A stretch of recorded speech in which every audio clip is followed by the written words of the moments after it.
And we are live, and we're already having fun. Ro and I are here today with three distinguished guests, and none of them are us.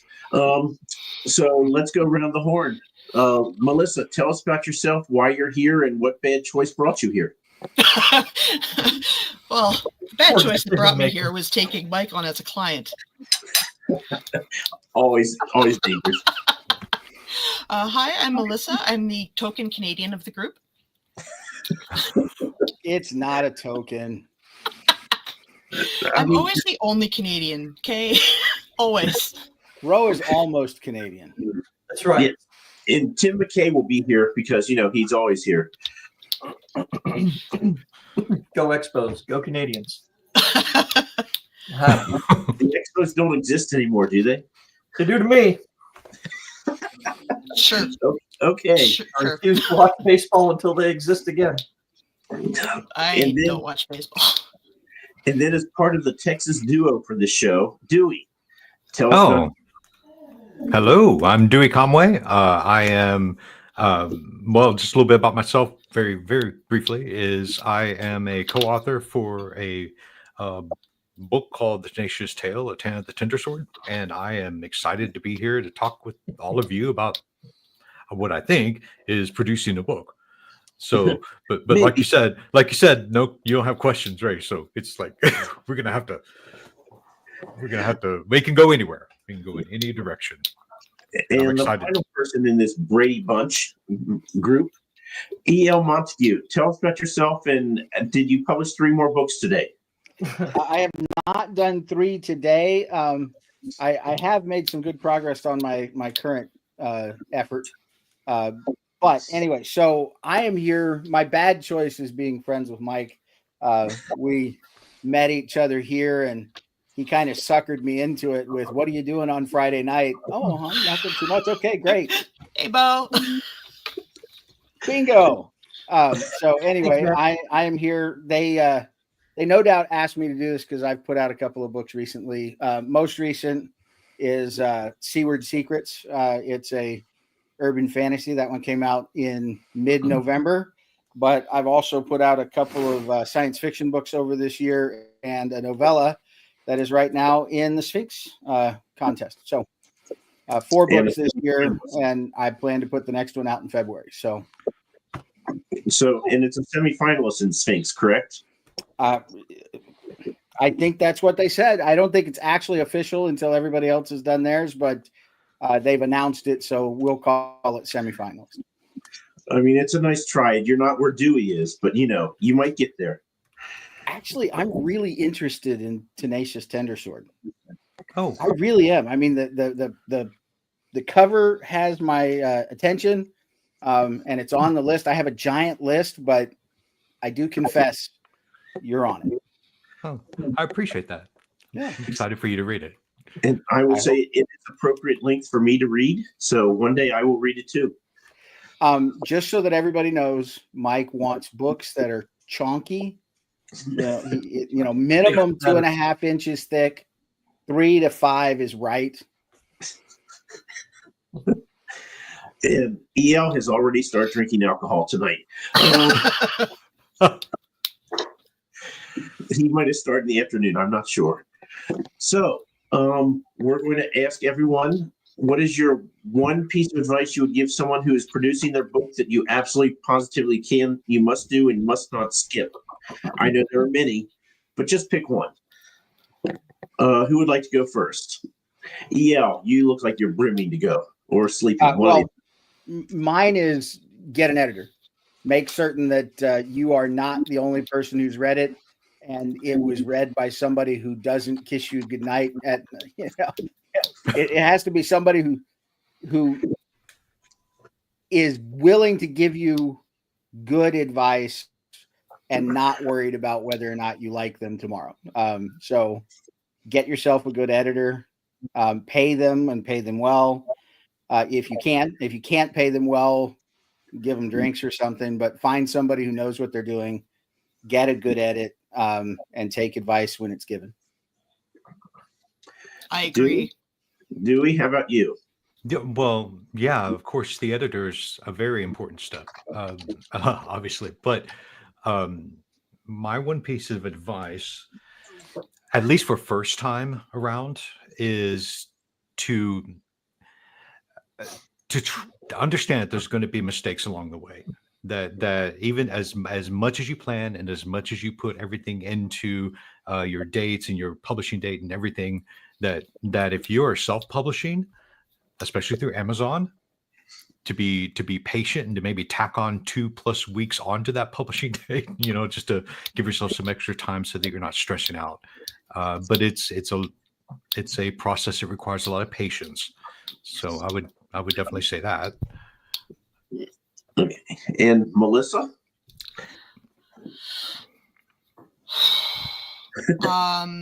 Stop using a thesaurus.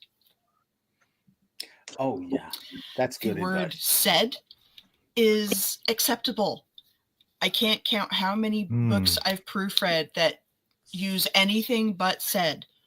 They questioned, they inquired, they orated, they did whatever. Like, okay, people just speak sometimes. Please let them just speak. Oh, so I like thesauruses. so I want to tell you a Maybe story. not for question tags and things like that, but a thesaurus is good if you're having trouble thinking of not necessarily a different word but a word. There's a difference between using one and abusing one. Oh well, okay, yeah, absolutely fine. So I want to tell you all a fun story. When I published my first book, I was sitting there, I was reading it, I was like, you know what? It's never going to be perfect. And I just am going to keep going over and over and over again.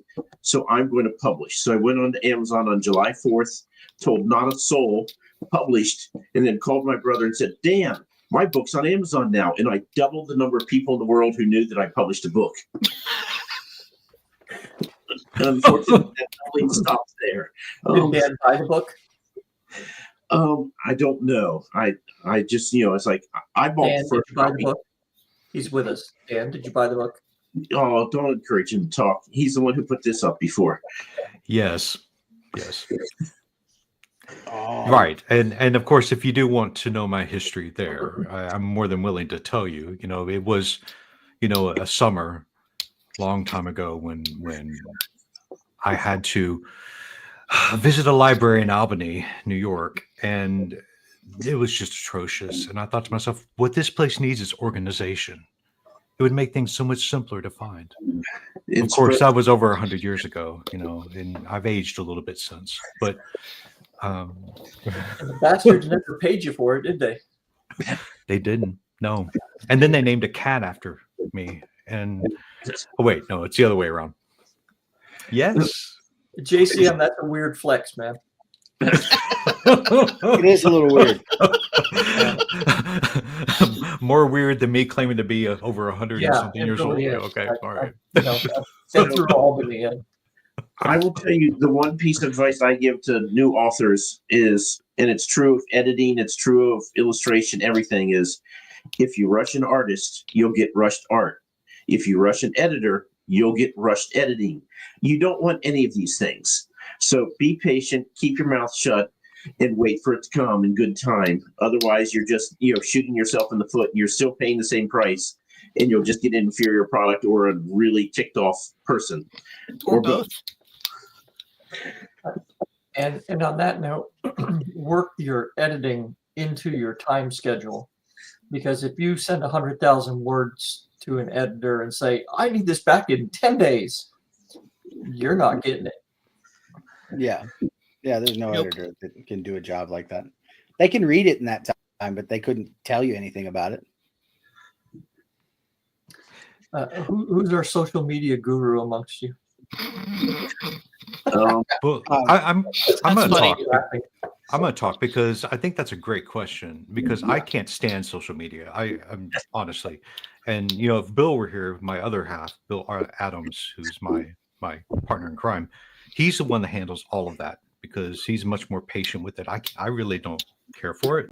I'll get on and I'll like things, but the thing is that unfortunately it is important, especially for an independent author, I think, to be able to create that presence where people know who you, like you said, Mike, you were one of, you doubled your presence in, one day, and I see that's the quickest, cheapest way to get out there and to get into the community and use social media, to make your presence known.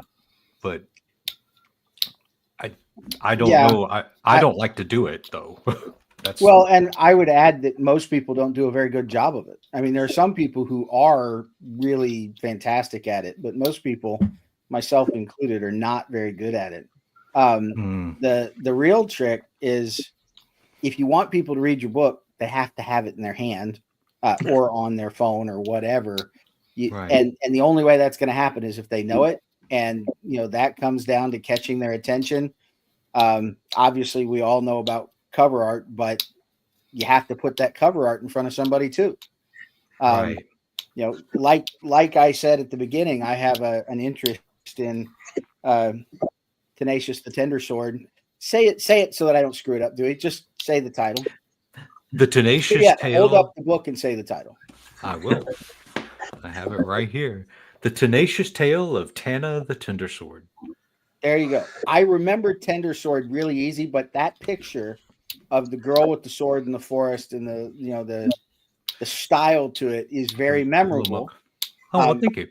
And if it weren't for the fact that picture came through my feed on several iterations from people that I care about, I wouldn't have seen it if I didn't care about what they had to say.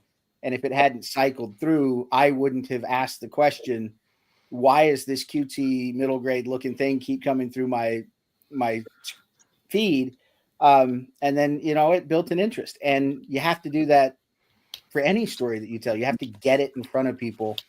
And as you said, social media is the way that you can hit lots of people really fast. It is. It's difficult to, I think it's especially difficult for the elders among us, right? Who, when social media came about, we were on it and you connected with people you knew, right? A lot of the younger people, like less than 30, they have thousands of people connected to their social media, right? There's no way they know them all. But they also have thousands of people, and it's for them it's probably a little bit easier just by virtue of numbers, right? To get those people out there. But Trinity mentioned something here. Was it Trinity? Sorry. Yeah, a mailing list. I don't know what your all experience with mailing lists are, but I have found that we kind of do this to ourselves, right? We give away our books for free. So now you have a generation of people who is used to being able to get free books, and they join mailing lists to get free books. And very rarely do they actually buy books. What are your experiences? So I'm curious from the rest of you about that. So we're obviously talking about marketing, which is a different show than the production, but I'm really curious from the rest of the people on the panel and from anybody that's watching, how much success do you see in giving away your books for free? My assumption is nobody knows who I am or whether or not they like the things that I do right now anyway. So the more people who've read the book, they'll be interested in the next one. But what do you think? Does it work? Does it not work? Mine is totally useless. Your total what, Melissa? My mailing list is useless. As far as like giving your book away for free, like with in social media, they have all these little and when I say social media, I mean primarily the Twitter. Over there, you're always seeing these promotions like, oh, this is Kindle Friday, get your 99. It's not 99 cents anymore, it's for free, and so I think one of the ideas is in order to get your book in the eyes of folks, is to get it out there for free in their hands, encourage people just to hit that free button. But the thing is that when we participated in that early on, Bill and I, we were hoping that we could leverage at least some reviews or ratings over on Goodreads and really build up that kind of audience by putting it all out there. And I thought that that was a good idea, but did it happen? Not really. We didn't really see, we saw a huge uptick of free sales, but we didn't see the return in investment or in the free investment for ratings. And so I really don't know. I don't know how viable it is, to be quite honest. This is kind of my fault for going down this rabbit hole, but I just kind of looked at, this is actually the producing the book segment, and I realized that we're treading way into the marketing the book segment. So in another first for Bald and Balding, I want to bring us back on track. I'm not used to Also, quick note, I was the one clicking the pen. Sorry. I need to do something with my hands. You're fine. Get yourself a drink, Melissa. It's all good. It's Friday. It's Whiskey Friday. It's Friday the 13th, my favorite day. So I will tell you that I had a big freebie for my book, and I paid a service to put it out there, and I gave away 2,400 copies. Wow. But I figured, I was like, you know what? I'm going to put all my books to free, and then the people who just, snatch and grab the one, fine, whatever. And so I gave away about 800 of my book I had listed as free, and, the rest were the other 4 books that I had put free that same time. Then I was thinking, well, that's kind of dumb. So now people have every book I've written for free. How am I ever going to cash in on this? So that was a learning experience. So now that will be a great thing to talk about tomorrow night. Or whatever Tuesday. Night that is, Tuesday.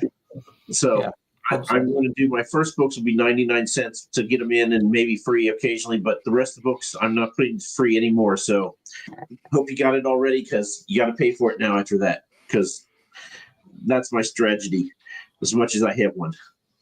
So in producing your books, do you all make audiobooks? I'm working on doing one for this. Nice. Nope, sorry, wrong. Is this the one? Yeah, this one. Yeah. I'm on the ball, I promise. I'm right there with you. I understand. It's like, wait, which day? What am I doing? Which book? Oh yeah, that's right. I'm also working on the audiobook for Tana. Awesome. Which I don't know when, but because I'm also working, Bill and I are working on book 2, and so just takes a lot of time, as you know. That may have been a tease for me, because I've done the audiobook for all of mine. For me, I think, because I personally consume more audiobooks than I read. I do read books. I read them on Kindle and I read in paper, but I am able to listen to books while I exercise, walk. But I can get in an hour and a half of listening to a book every day that way, and therefore I'm able to take in a lot more stories. And additionally, when I write, I can listen to a book and it won't affect my story at all. But if I'm reading, it really screws with my ability to write. So for me personally, listening to books is a better experience. And as such, because it's the way I consume books, I wanted to make sure that was available to everybody. And I just took the risk that I could do it myself. And it panned out. I got this little cheap Amazon Chinese knockoff. It's a Fine. You can tell that's a really good brand name. But it's a Fine from Amazon for like $29. I have a sound box over there that is essentially a cloth box with soundproofing in it. And I set this inside of that box, and I read off of the screen that I'm looking at you on my computer screen right now. So I just pull up the audio right there and I read to the screen, and it's over here to the left-hand side, and it takes a recording. And then I'm just patient. You know, I do the reading myself. I don't have an awesome voice, but I don't have a bad voice. And with a little practice, you can read smoothly. I think that, you know, if you mentioned on there that it's the author reading it, I think people will give you a little bit of pass for voice quality, right? If they know it's the author reading the book. I think I would definitely. Yep. Have either of you listened to my book or only read? I know they've both read some of my books, but have either of you listened to them? I listened to some of your short story compilation there. Okay. I listened to the Witch novella, and I will say, if the author is going to read it, I like that, because then I know the inflections are right and you're conveying the right emotions when you read it, as opposed to someone else who, you know. I mean, with my audiobook, I had no problems with my narrator. He's so much better than me. But I mean, things that he stressed, I was like, that's not what I meant when I wrote that. But it worked. Okay, let's go. But if you're the author and you're reading it, then that is the way it was intended. And to me, that is a sell. Unless you have a really nasally voice, and I can't stand you. But I can find reasons to not like people without much trouble. So don't worry about that. And one of the things that I'll tell you, it's a concern for me, only because I can't do voices. It's not like I can put on a good accent or I can put on falsetto and anybody's going to believe it. It's just obnoxious. So I have to trust the words that I've written to make this voice sound female or of a different race or a different part of the world. And so far, anyway, it's worked fine. So I wouldn't get lost in that. One of the things that I would also say is, if you're going to hire narrators, prepare a selection of short stories or snippets from your books or something for them to audition with. For me, I have 5 stories that I wrote specifically. They're 1,000 to 1,500 word stories that I wrote expressly. The only reason they existed was to audition audio narrators. And the significance of that is I can try them all out on 5 different stories, 5 different styles. Now, most of them won't give you 5 snippets, but if I'm doing something scary, I can do a horror story with everybody, or I can do a science fiction with everybody. And get a feel for the way they present, and it's made a difference. Now, I've done all of my own audio because it's really expensive. It's about $200 to $300 per finished hour, and this one was 13 hours, I think. So 13 times $200. That's not cheap. Nope. No, it's not. Yeah. I think an interesting question here is that when we're thinking about producing the books and when you're first going to launch your book, do you have an audiobook ready to go at the launch date or soon after, or what's your recommendation there? Are you asking me or just everybody? I'm asking anyone with experience with audiobooks and launching their own books, and I'm thinking you, Eyal. I personally have tried to have them ready on the day so that everything goes out at the same time. What I will warn you, if you're self-publishing and you're doing it with, I've only done my stuff with Amazon. So if we want to talk about Ingram Spark and stuff, I've looked into it, but I just haven't taken that leap yet. But with Amazon, if you go through the ACX program, it takes a minimum. It's about a 10-day window. Yeah. And they don't tell you whether it's 7 days or 17 days. They just say on average it's 10 days. So you need to give yourself lead time to your release date that they can look at finished audio and get through it. I will tell you, in 4 tries, I've gotten it right exactly 0 times. 2 of the books, they were done the day before. So the book actually released a day early. In audiobook only, and 2 of the books, it's been a day and 2 days late, even though I just haven't figured out the magic of how to give them the finished audio in time for it to get out the door. Right. So I have some audiobooks, and I will tell you that they came out way after I published the book because, again, cost. Yeah. But the one piece of advice that I got from a friend, J.R. White, is he said that he listened to about 30 different voice actors. He's like, one, it's the coolest thing. You get to do a audition call for actors, and who gets audition calls for actors? But he said, and I was listening, and he goes, and then I got chills because I heard my main character's voice in the one guy's reading. I was like, that has to be my guy. I don't care what he charges. He did not tell the narrator that. But so he's like, so Mike, that is the advice, is listen to, you hear the voice that's in your head when you hear someone saying that. And when I got the guy to read, there's another guy, it's like, I can do him. He will absolutely work. And then I heard this guy's like, no, I don't care. I need to have this guy. This guy is awesome. And James Munier is phenomenal. I can't imagine anyone else doing the Druid series now but him. But that's how I feel about my the narrator I got for Children of the Dragon.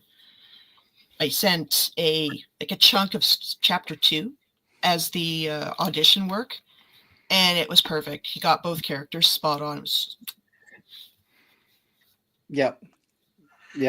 And what I would say, that I've seen a little discussion off on the side here. Timothy and a couple others are talking about it. But what I have found in terms of doing it myself is it's about a 3-to-1 effort. So for every hour, it takes about 3 hours of effort to produce a period. So like I invested 36 hours of effort in producing that book.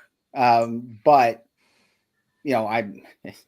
this isn't my day job. So it's, 36 hours spread out across evenings and weekends with upset family because I yell at them every time they make a squeak in the house. I'm like, that showed up in the audio. I think production wise, I'm curious whether when you all started, how many of you sat down and figured out a budget for your book? I mean, I know I never even crossed my mind. Budget? What is this word you speak of? I know, right? And I think for the topic here, I think it's probably fairly important to say at the outset that you could easily spend 10 grand on a book. If you tried to go covers and editing and getting an audiobook version done, and then having to buy some. But all that can easily add up to 5 figures very quickly. Easy. Even doing it just right, if you buy your services, you're going to hit $1,000 pretty easy. You can absolutely do it cheaper. I haven't spent $1,000 on any of my books, but that's because I'm cheap and not rich. So I've done a lot of this stuff myself. Well, there's a limit to that though, EL. And so I made the mistake 9 times of editing my own books, right? That's one of the things that I don't do that. Yeah, don't edit yourself. Yeah. And so my next one, I'm starting to look at, okay, well, if I'm going to do this one correctly, and you figure after 9 times I would have learned it, but some of us are slow. So that budget figures in there pretty heavily, because how many people earn out 10 grand on a book? For me, the biggest budget item is the cover art, and then the next one is editing. But it would be very easy for editing to be more than the cover art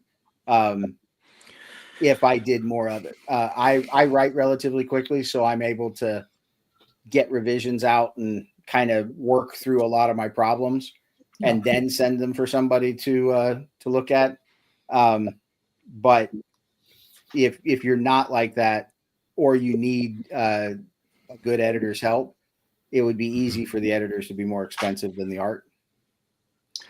If I can add something, in addition to the cost, before I know that we're focused on self-publishing or independent publishing, but I'm sure you all have thought about traditional publishing at one point, and getting your books through, into publishers' hands through an agent.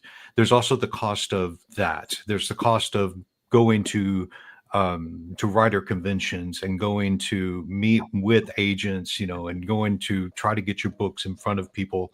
And there's that as well. And I think that it's hard to say. It's hard because this is ultimately, when you shift down into the independent publishing route, how much return are you going to get if you plunk down $1,000 into producing a book and then you sell, how long will it take for you to recoup that? And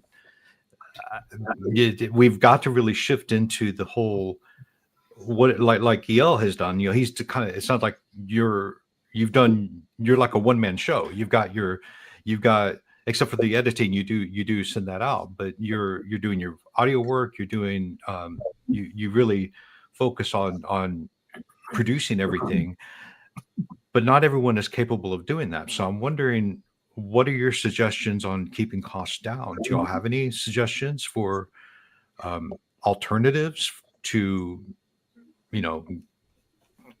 some of the, like, cover art, and alternatives to editors, and alternatives to whatever? I'm just wondering if y'all have any insight into that. Marry an artist, I guess. I'm sorry? Say to marry an artist, but there's a whole raft of other costs there. So one of the things that you can do for editing specifically is make friends in the community. Read and edit for other people. Let them read and edit for you. You can join writing groups. They're all over the place. Those can be quite helpful. And I would encourage you to do both of those, and they're both free. Now, granted, results may vary, and you have to be willing to find the right match, the same as you'd have to do with an editor or anybody else. You have to find somebody who's a good match for you. But absolutely find people to write with. I have a writing group. I've got some friends who are also authors that we send snippets back and forth to each other. I would say almost as much as encouragement as getting it right. It's something I'm thinking of Jaleesa Rogers here. Oh, shouldn't have given. I'm thinking of a specific friend who's a well-published author, and she'll send something a couple of times a week, and it's real encouragement to write some more myself, because I can't be the loser that's not handing out things to read, and so that's encouraging. But then also, because you're tied in with that, when you do have a finished product, you can reach out and say, "Hey, Dewey, I'm done with a chapter. Would you mind giving it a good read and let me know what you think?" And that's some good developmental comes out of those kinds of things. And I will say that my partner, Bill, that's how we met. We met through Twitter. He was my critique partner, him and I. And then we just really connected. So Nice. yes, it is possible. It's good when that happens. And he became my co-author, so it's just, it does happen if you find the right person. So Melissa, how about you? Do you keep costs down, or do you just, you're instantly wealthy? I do most things myself. Okay. I'm a proofreader. I can do that myself. I also have a friend who used to work at one of the big 5 publishing houses. Nice. So she's a great source of advice. I use a service called Get Covers to get my delightful covers. I have 4 covers I've made myself. Have fun picking them out. Nice. Sorry, 5. 5. I love the fact that you've got 5 covers that you did yourself, and you're like, have fun picking them out, which means you've got enough that you'd have to pick them out of a category of 5. That's great. I have 13 books out. That's a legit flex. Wow. Drop that. And I'm still writing more. Yeah, 13 I know books what you're talking about. on Friday the 13th. Wow, it's like kismet. Yeah. I'm trying to read through the questions too while we go. Okay. Yeah, when looking, a lot of them are for 3 days from now. When looking at that budget, though, when you said artwork, maps, covers, things like that, I just had an experience recently where I was looking for a map for my current work, right? Yeah. And somebody, answered the call on the Twitter, and I looked at their work on, wherever they were doing it. It's like, oh, I really like this, right? And I ended up spending, a couple of bills on something that I'm going to end up doing it myself in the end. Hold on a second. Oh, Yeah. So So- just so- that you have it to do yourself. So there was a question about maps and such. And so this is the interior of one of my books. Can you make that bigger, Mike? Can you? Maybe. That's awesome. Hold on one sec. Hold it up there, Melissa. Well, Keep it we up there. got you bigger, Mike. Now let's work on getting Melissa bigger. There we go. All right, and up just a little bit, Melissa. There we go. Okay. Perfect. Yeah. This has 2 maps, custom scene Graphics, dividers. Nice. And let me see if I can find one. Come on. Did you say that was a chapter divider, that sword? Yeah, So you don't start a chapter on a new page. You just keep rolling. I just keep going. And I have character art.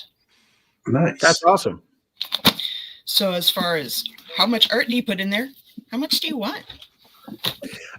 So that is one of the things that's great about being self-published is you have absolute control over that. Exactly. As much art as you Mhm. want to put in, you can. But I would go back to what Ro had said. If you want to compete with Broken Binding right out of the gate, that's A a pricey dingus? run. What? Okay. Okay. Dingus? A dingus is what you do, like to separate scenes in a chapter. Oh, okay. Yes, I use many dinguses. Dingus eye? Ding guy. Big guy. Yeah, what? ding, ding guy. Yeah, what is it that we're competing with? Broken Binding? Yeah. Broken Binding. What's So that? you don't know about the Broken Binding? Oh, I'm sorry. I don't get out much. Oh, the services. It's a book buying. They take all kinds of books and make them fancy. Oh, okay. And they're rather They're pricey. gorgeous so books. They're No, gorgeous. I don't want to compete with any of that. I just, I want a map that I like. Yeah. So And when you see one thing, right? You say, well, this map of yours that I saw is what I would like it to look like, and they give you something that is not that, right? That's just something you have to kind of figure into your budget a little bit, that there's going to be a couple swing and misses. That's my only point with it. Yeah, I don't know. You should be able to work with your artist, whether they're a map artist or an artist, to work through rendering. So that's something I can say about working with an artist is you don't want to hire an artist that you just get the art at the end. You want to work with an artist that you end up talking with, whether that's live or in email, about what you want and that you get some ideas. I've found a few artists that will give you 3 or 4 renderings and say, this is kind of what I think you're asking. Is it the right thing? Is it not? And then I can pick from the ones that I want until I say, yeah, make that nice. And then we go through the process. And for this cover, especially for those of you that were following along, I discovered that my first cover for this book was AI. Or at least had some AI in it. Oh, no. I used an artist that I've used before, and I entered it in a contest, and they were like, or not in a contest, I was going to get it do a book cover reveal for it. And they were like, one of our guys took a look at it and they think it's got AI in it. And I went back to the artist and it had AI in it. So I had to, I had to go do it again. I ended up spending again. He didn't lie to me about anything he gave to me. I didn't understand that he was going to use AI, and he did. And so I had to get another one. But on the next one that I got, we had a discussion about what I wanted on the cover. I got 4 sketches for how it might come together. And then I got 3 stages in the, so he did the blocking out to make certain that everything was the way we wanted. Then he did the line art. then he did the coloration, and at each step he gave me an opportunity to say, can you tweak this, change that, emphasize here. And it was a real pleasure working with him. And that's kind of what you should look for working with an artist, whether that's cover or interior or a map. So if I can add to that, you know, because I do commission work as an artist for awesome. Yeah. sometimes and I do well, I've done my own map, but what I was going to say was that it's really important that when you're approaching an artist or you're approaching editors or whoever, that you have to, and unfortunately you have to shift into a business mindset. So I think that's where a lot of authors or creative types have trouble making that transition into, okay, wait, hold on. We need to have a formal written statement of work. We need to have contracts here. We need to have all of this in place so that we know where that accountability is. And so if I'm going to pay you $500 for a map, we better darn sure have everything set in place in the beginning. And but that's not your job entirely. That's also the artist's job to provide that for you. And so if they can provide that for you, ask those questions like, do you have a contract? Do you have is there something that you can share with me that's a statement of work that you're going to be performing for me? Is there a way for me to provide for you passages from my book that's going to give you inspiration? Give me examples. You know, all these questions are like business acumen type questions versus an author who's just like, oh, just I'd love to see your work. Oh, I love that. That looks great. You know, and which is what we do naturally. But it's the artist on the artist, and it's their responsibility to really kind of spearhead that. And if they don't, well, that's like the AI stuff is huge. That's huge right now also, you know. Like in my statement of works, I do make actual statements that no AI is used in generation. I just have to have it written down. So when I was getting the map made for Path of the Warrior, I had a map that I'd drawn. You know, it's not the best map. And my editor friend's husband draws maps. So, okay, well, what would this cost? And so we worked out the price, the payment schedule, and he would send me the pencil sketches. I have them saved in my computer. They're gorgeous. But there was like, oh, you know, you don't have enough trees in this area, or this needs to be tweaked a little bit. And it was a very great experience. Yeah, I mean, sometimes you're going to get that, right? And sometimes you're not. And I that's part, like Dewey was saying, that's just part of the business of it all. I mean, writing the book is, when you get down to it, writing the book is probably the easiest part of what we do. So Most Dewey, fun. Dewey, I have a question for you. Yes, sir. How long does it take you to do an illustration? Like if I come to you and say, I'm publishing next Friday, I need a cover.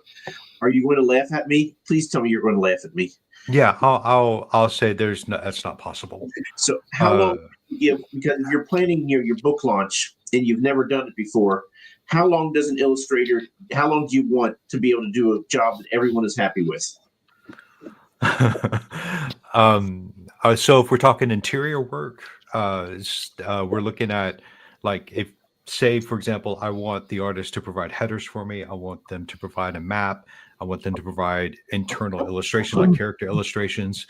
That all takes a while. It takes, at least for Tana, and I lived with Tana, for all the illustrations in that book, and I drew every individual header for that, 23 headers, you know, and the map and everything. That took me a good 2.5 months to do. And outside of writing, outside of all of that, it took me a long time. And I would say that if you go to an artist and they say, oh yeah, I'll have a cover for you by next week, I would be a little just suspicious, and unless you know them well, you know, but I would be suspicious, especially if it's a full color piece of art. Yeah. It takes a while. It takes a good couple of months. Which you're actually highlighting something I think is important for people to recognize. Art takes time. It takes time. And when you're buying it, you know, think about the hourly work. Just if you were going to pay somebody minimum wage.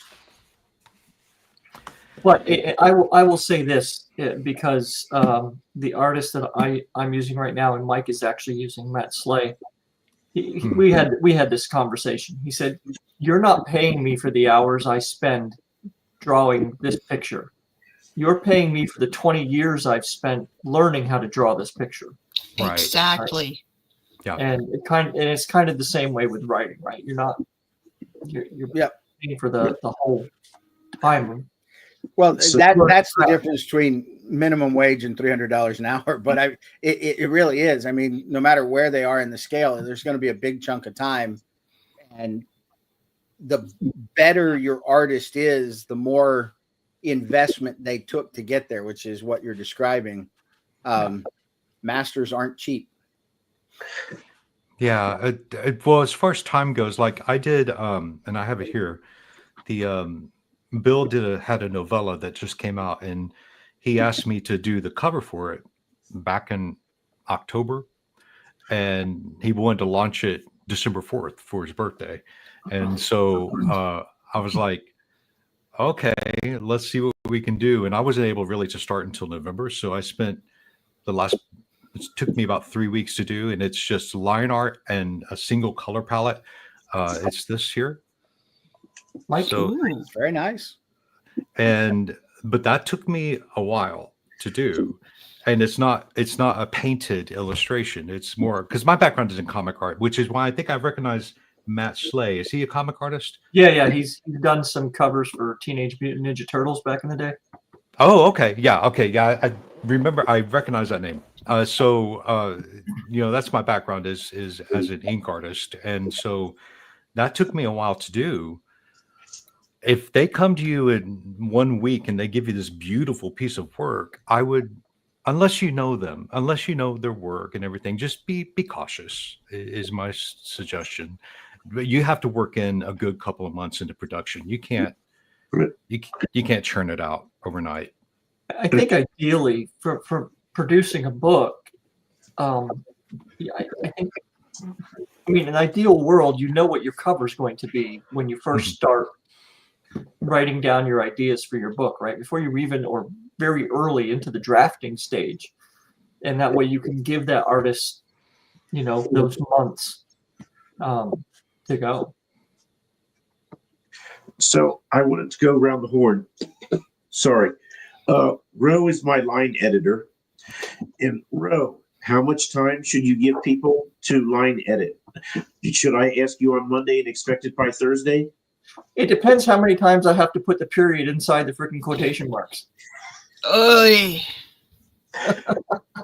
Yes. Yes, I knew you'd feel that one. So, it depends how clean a copy you're giving me, right? If the copy needs a lot of, and if it's a lot of repetitive stuff, so then I keep seeing things. It's like, okay, now I'm really going to have to be super careful and slow myself down, right, to try and start making a list of things that I need to look for, right? Because already we're especially with fantasy names, right, that you spell 3 different ways over the course of 100,000 words.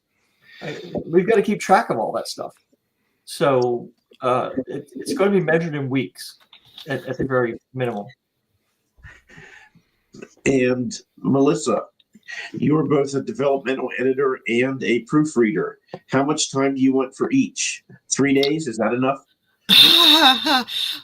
Funny you should ask, actually. I had a client recently, someone I've proofread for before. Like, yeah, your book will take me like a week or 2. I had it done in 3 days. Oh. It was that clean. Wow. It was perfect. I was waiting for the other shoe to drop. I was waiting for the opposite example here. The shoe there was that they hadn't finished their book yet, so I got 80% of it, and then I got the other 20 a few weeks later. Other than that, it was great. Yeah. But average is about 2 weeks.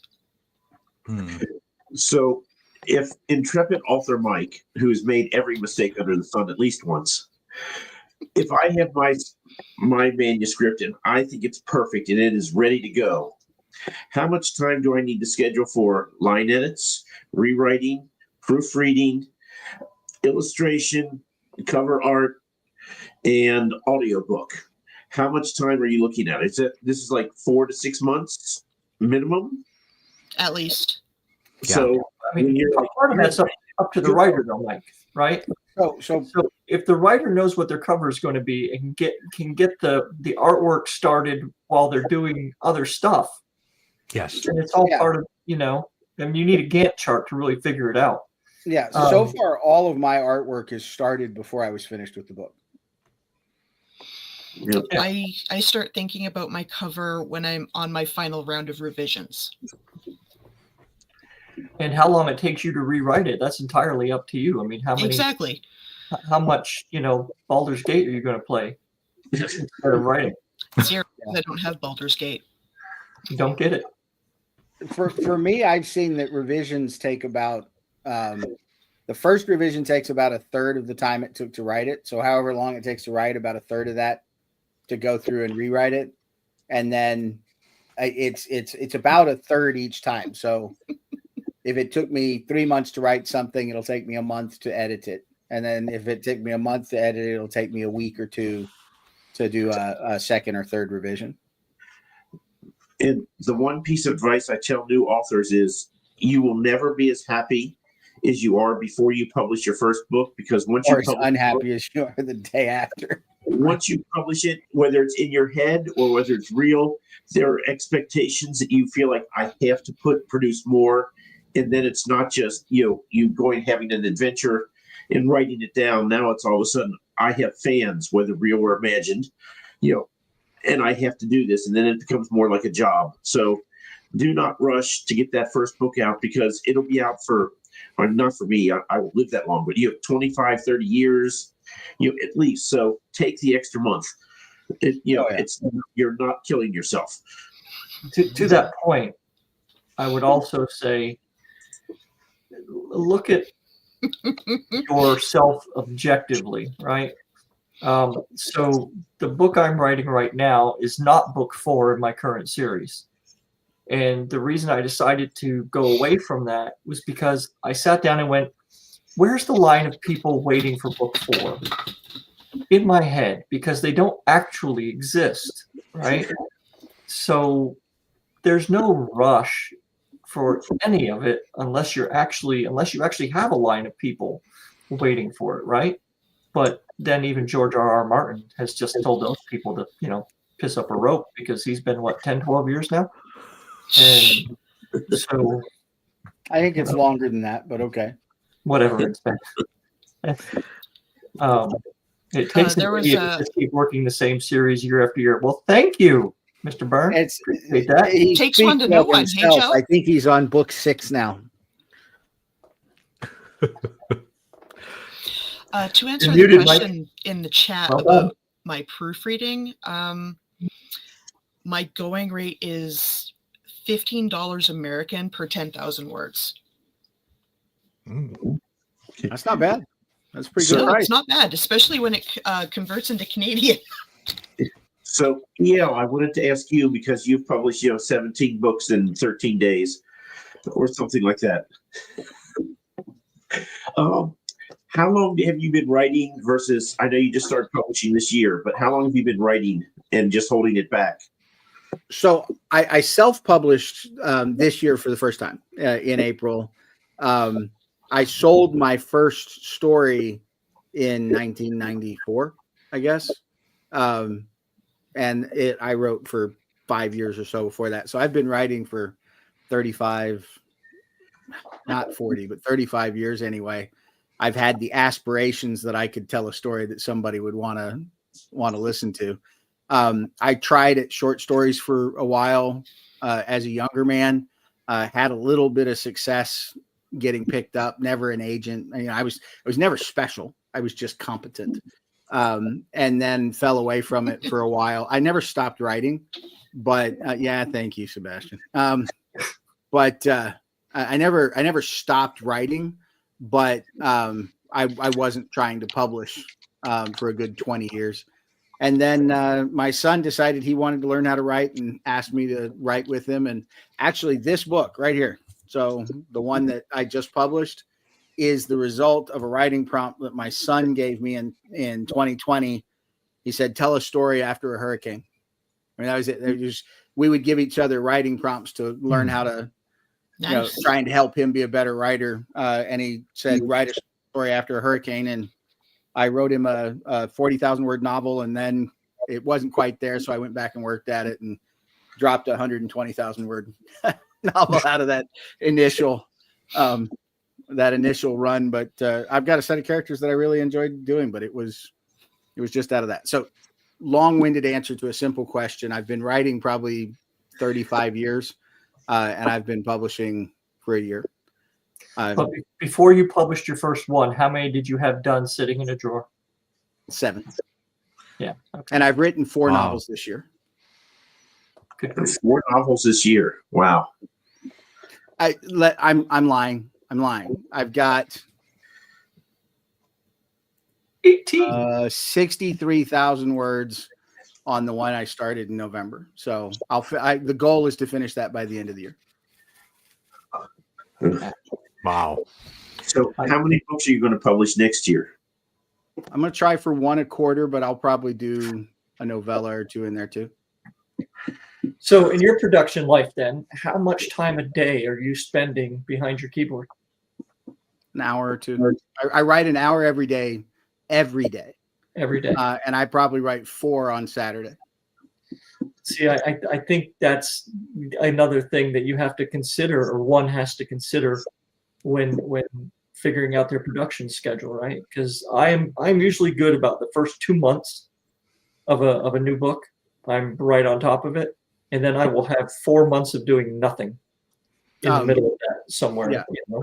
I am 35 years of writing every single day. I don't. That's crazy.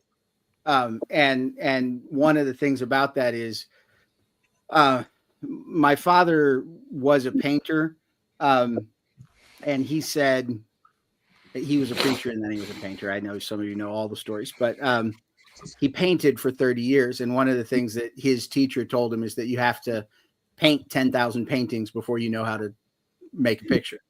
And same thing with writing. You got to get 1 million words down before they're easy. And you have to be good enough at writing so that you can be all story and not writing to really be fast. And so that's kind of where I got there. Yep. Yes. Yep. That's exactly the case. Get in your office, shut the door, ignore your kid. So as you were talking, if I could, I'm thinking about the production piece. I'm thinking about new authors. I'm thinking about people that really want to get their work out. They've had like yourself, EO, they've had a long time. They've been writing. This is the year I'm going to get it out there.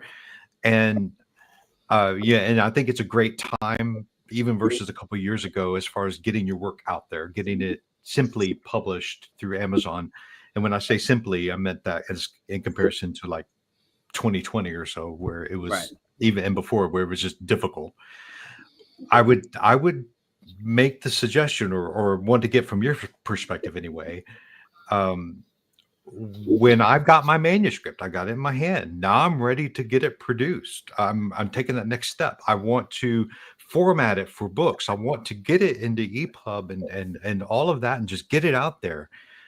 One thing that I found as we were doing this was all of the free resources that are out there through Amazon, on YouTube. You have to kind of look around, but on YouTube and everywhere you can just find free sources that will help and guide you to get everything properly formatted, to get it ready to publish. And I think that's huge. I think it's a great boon. Incredible. to something that wasn't there 4 or 5 years ago.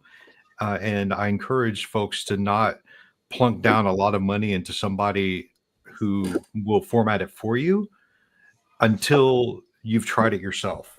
Because especially if you're going through Amazon, like Amazon has a lot of stuff that can get you, it can make you self-sustainable in producing your own book.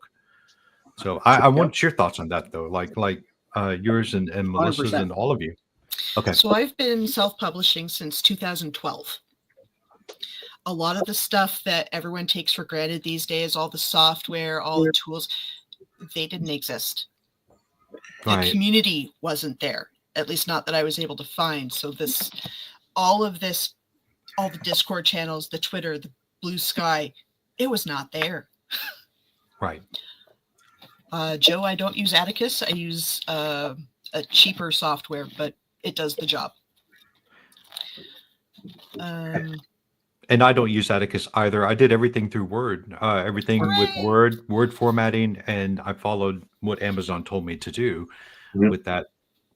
Yeah, I don't understand why people pay for formatting. It's not difficult. Yeah, I mean, I offer formatting services. Sure, yeah. I mean, if you're the one selling it, obviously you would, right? I've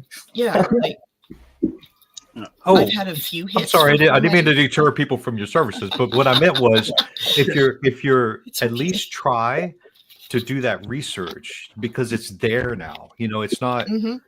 And there are people like you who offer reasonable services. Like I'm thinking of those services that are, like if you get online and they're just outrageous. You're in the indie industry. You understand. So I set my prices based on what I would be willing to pay.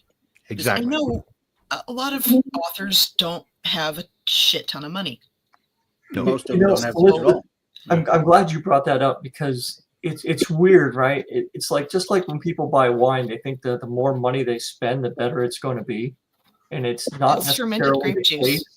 And it's not the case with editors either, right? It's like I don't charge a lot, I don't think, editing wise, but I have a regular job, and I'm really just looking to make enough in the editing world to pay for my own editing and covers, right? If I can do that, it's a win. So I set there are out to people do out there this trying to make a living and pay rent. Yeah, but I have a husband who earns the majority of our money. This is a nice bonus on top of it, and finances my writing habit. Yep. But it also helps new authors or people with not a lot of money to get their manuscript polished, to get out there. I have a pair of authors I've been mentoring for half the year to walk them through the publishing process, the ins and outs, the different tools that are out there. What's good about Amazon? What's good about their KDP program? What's the difference with Amazon and Ingram? All that stuff. Yeah, it can be a little overwhelming. Yeah, I mentioned on a TikTok that I posted today too, is like, when you get to the point of looking for an editor, not only should that editor probably do like maybe up to a chapter for free, so you can check your style versus their style, right? But talk to them about the pay, and see if there's another way to work it out. Yeah, absolutely. Because I tell you what, if you offer me a Lego gift card, I'll work for you. Me too. You didn't tell me I could just send you a bottle of whiskey. I always offer a free sample chapter. Not many people take me up on it, but that's on them. Yeah. Well, I'm just saying for writers, I suggest that most editors should, and if they won't, go find one that will, because it's not just the periods and commas, right? You want to see that you can be put on your big writer pants and be able to accept their critique in the way that it's meant, and not get all hurt about it. No.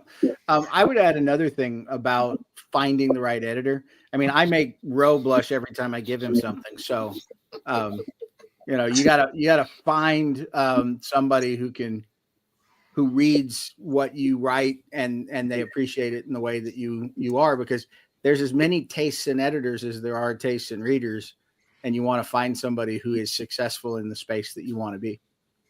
And I'm going to give EL a compliment here. So he sent me something recently. It's your Seward book there.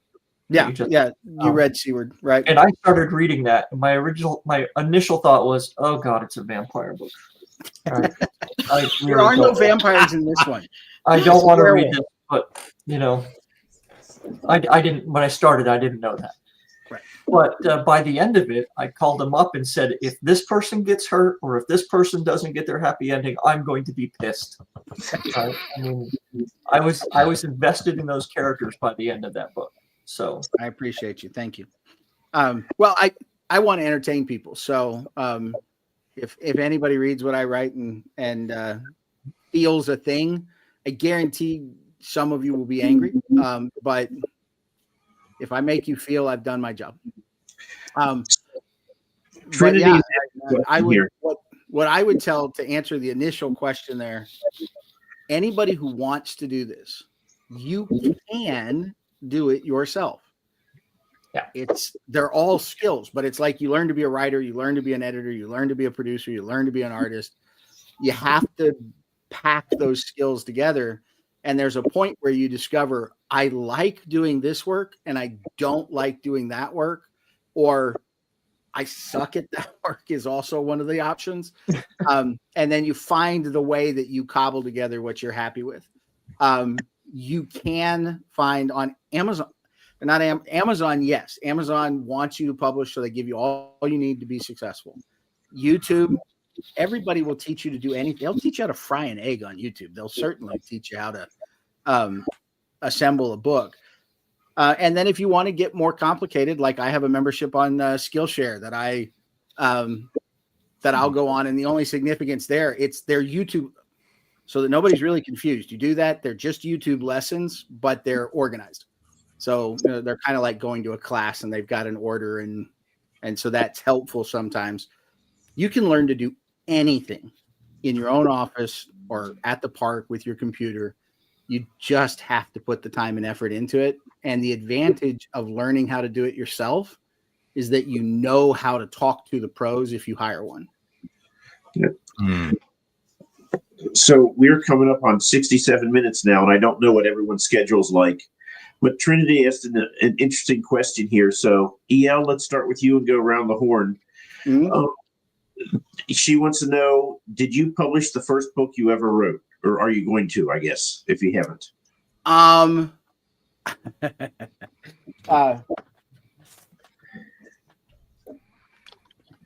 You mean this one? No, I have not published the first one. I would like to publish. I'll just leave that there. I would like to publish the first one, but I'm not good enough. I was not good enough for the first book that I wrote. I believe in the characters and the story, so I will have to pick it up and rewrite it. But the story itself, yeah, and that notebook right there is the first book that I wrote. Okay. Dewey, how about you? Tana's the first book. Oh, wow. So you're a Smith Book finalist in your first book. You can only go down, basically. Yeah. Well, Tana's been in the works for a while, but yeah, that's my first published book. Nice. Melissa? The first book I ever wrote, I co-wrote with my best friend. One of these days, I'll get it finished up in a publishable state, but as it stands right now, nope. It was not my first published book. Ro, how about you? yes. So I will tell everyone that my first book, The Haley Traveler, this was ready. I was going to publish. Oh, that's it? That was the first one? This is what I was going to publish. It was 35,000 words, and several friends at work said, it's great, publish it. But then I decided to get a second opinion from someone I didn't know, and I rewrote it 12 more times, and now it's there behind me, and it's actually published. So what you're saying is that in 13 writings, you kept chapter 18? Twice. No. Twice. No, I unfortunately. tease. It's actually a delightful book. Anybody who hasn't read The Haley Traveler probably ought to. It's good fun. I proofread it. It was great. Yeah. Yeah, and then after you proofread it, I added the chapter in for the second time, the exact same chapter, but it's chapter 18 and 19.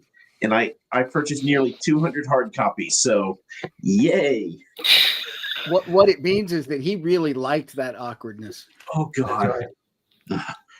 Yeah, I was going to take it out, and Roe told me I absolutely was not allowed to do so. And he said he's my editor, and I had to listen to him. Wait, Sebastian, why is Sebastian on me, man? What did I do? What's that about? Trinity got one of those copies, Mike. Oh, I'm so sorry. So I do want to say that in this being this is my first work, but when I say that, it would not have happened unless I had Bill Adams there, because he's the one that made this. He took the story, him and I worked on it as critique partners. He became my editor, so I got really spoiled in the beginning. And then we became co-authors and wrote it together. And so the story just morphed into what it is now, but it would not have happened without him. So it's one of those weird situations where not everybody is a Bill always says he's the real writer. Yeah, I'm the dreamer. I just dream things. He's the one that brought it out, made it work. So that's a nice combination, though, to have a guy who is your editor and both of you are writing and you're an artist. I mean, that covers a lot of gaps. Kind of Yeah. all worked. Are you doing the audiobook, Dewey? Yeah, I will be doing. I've done a couple of chapters already, but yes. Yeah, I've heard. In all fairness, you have a delightful voice. It'll work really well. Oh, well, thank you. I appreciate that. Yep. Thank you.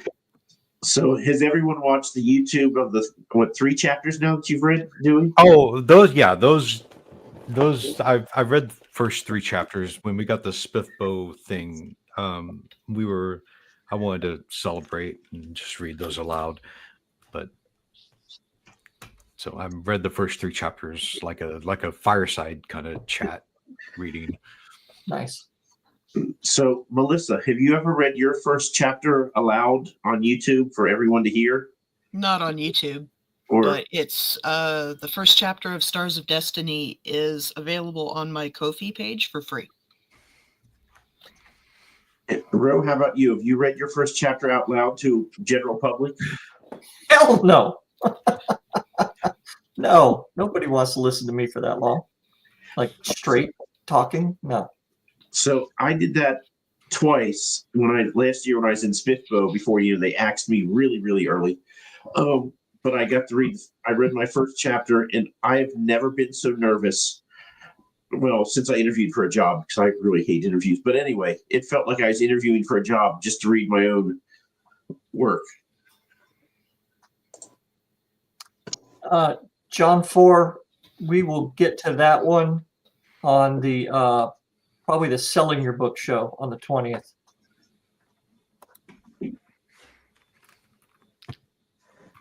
Well, want to go around one more time and just everybody let people know what you're working on and where they can find you? Yes. So, okay. Yeah. I'll go first. Kick it off. I published Seaward Secrets 11/15. So November 15th. It's available in all 4 formats. You can find it all on Amazon. I'm kind of like all Amazon. To Catch a Witch is in Sphinx right now as a semifinalist. I released that one in July and seems to be doing okay. And then the pair of Heirs to a Flawed Creation and Adrift in the Next Revolution are both available. They published, one was in April, one was in August. And those 2 are science fiction. I write science fiction, fantasy, horror, and thrillers. Although I write thrillers under the name M.L. Edward, and those are all available out there. Would love to entertain you. So, Dewey, what is next? Since you have one book that's award winning, what is next, Dewey? It's a great book. So this book is the one that's out. The Tenacious Tale of Tana the Tender Sword. I'm currently working on book 2, which is the quizzical quandary of Tana the Quest Seeker. So anyhow, that's what I'm working on. Awesome. Marvelous. How many words is that? Say it again. Sorry, He how many wants words? assurances it's not 500 pages. How many words? Oh, yeah, because it's middle grade, we do stick to about 60,000 to 63,000 words. Perfect. Okay. Yeah. And Melissa? Yeah, small words, I which is good I for don't Mike. do the chonkers. That's Bill. Bill does chonkers, chunky books. Okay, Melissa, tell us about all 13 of your books. You don't have time. Currently, I'm working on the sequel to Path of the Warrior,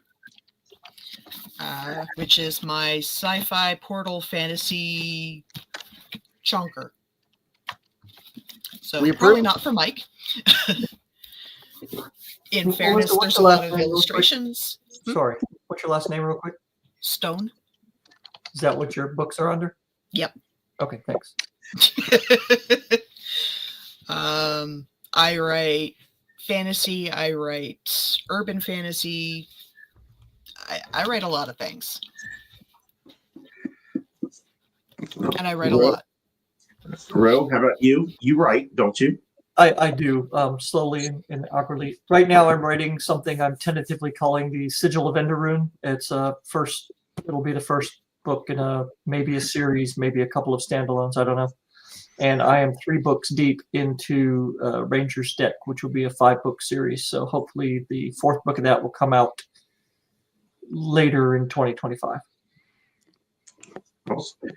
And I started that thinking that was a full series, Ro. What's that?